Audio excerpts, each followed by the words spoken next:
The Trump regime is doing yet another disservice to transgender veterans, transgender service members.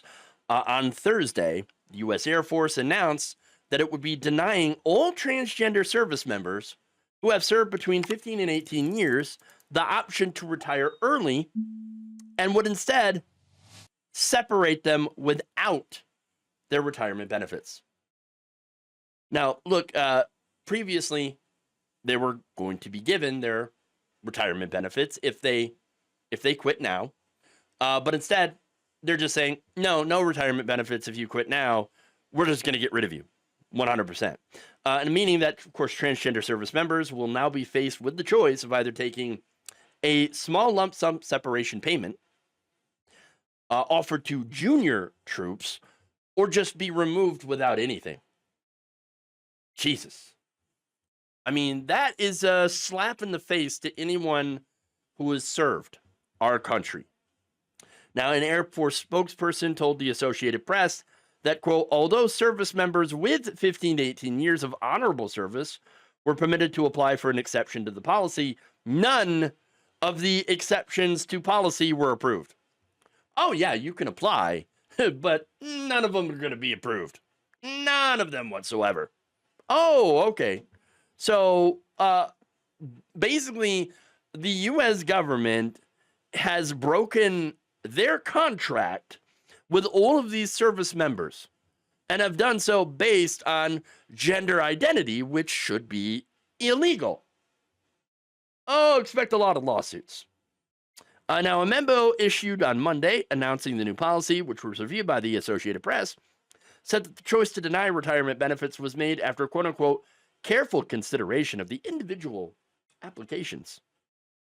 Careful consideration? Really?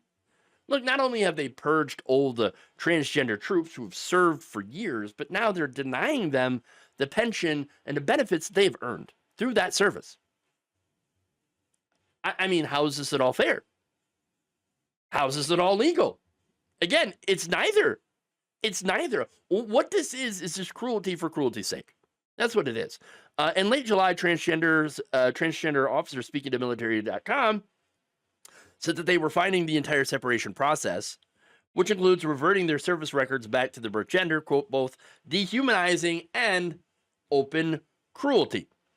Logan Ireland, for example, a Master Sergeant in the U.S. Air Force, who has 15 years of service, which he would then be able to take advantage of this. And by the way, that 15 years of service includes a deployment to Afghanistan, said, quote, I feel betrayed and devastated by the news. Ireland said that he was told that his retirement was being denied on Wednesday when his chain of command, with tears in their eyes, told him the news. Quote, I knew that this was not something that they wanted. They have been so supportive and have been champions for my service and all of our service within the trans community. But at the end of the day, an order is still an order, and they were following it, despite maybe having some emotional ties to it.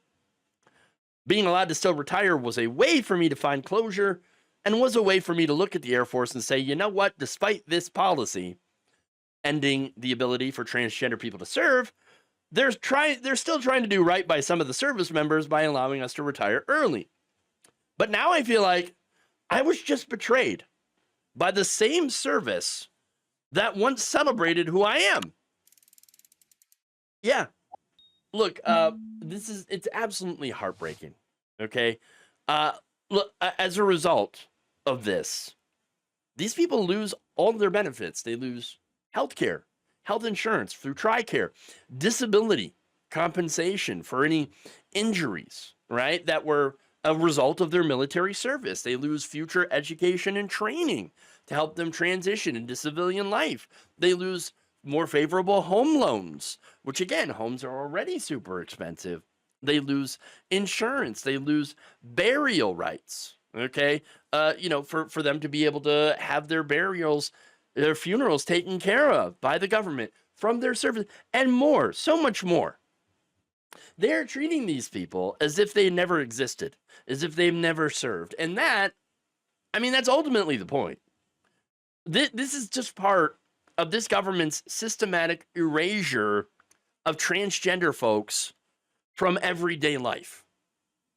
And that's what's going on. This is, by the way, one of the stated goals of the right wing is to eliminate transgenderism, which just means eliminate transgender people. Look, in fact, when Pentagon officials previously told reporters they plan to lean on commanders, or that they plan to lean on commanders in existing annual medical screenings to try to attempt to find any trans service members who do not voluntarily come forward. So they are searching now for any transgender people they might have missed to purge them from the military. This is a purge, plain and simple. This is worse than don't ask, don't tell. Remember, that used to be their policy for LGBTQ folks, right? Oh, yeah, look, don't ask, don't tell, okay? I don't really care what's going on in your pants as long as you can serve, right? This is this administration saying, we actually care a lot about what's going on in your pants. And we're going to, if you have the wrong genitals, then we're going to kick you out. We're being potty police. I mean, and it's again, incredibly dehumanizing and just absolutely disgusting. Okay? So obviously I would expect, because of the clear illegality of this entire thing, that there's going to be a ton of lawsuits. Shannon Leary, for example, a lawyer who represents LGBTQ people in employment discrimination cases, expects them to come rolling in. Quote, "It seems quite arbitrary on its face and cruel. These military members have dedicated their lives to serving our country." Yeah. Yeah. Exactly. Exactly. Look, as I've said before, the cruelty is the point. That's it. They cannot stand the fact that transgender people exist and have existed under various different descriptions for nearly the entire history of humanity. All over the world. All over the world. You cannot erase them. You cannot erase them because they always have existed and always will continue to exist, no matter how much these bigots will continue to try. And they, trust me, will continue to try. But they'll fail, as they always do. They failed in Nazi Germany, and they'll fail here. Thank you for watching. If you enjoyed this video, please like, share, subscribe, hit the bell icon in order to get notified whenever a new video is released. And if you want to support independent, progressive media through this difficult time where it seems like everybody is shutting down, you can become a member on our YouTube page, you can become a subscriber on Facebook, or you can go to my Patreon. It's patreon.com/Jeff Waldorf. Thank you.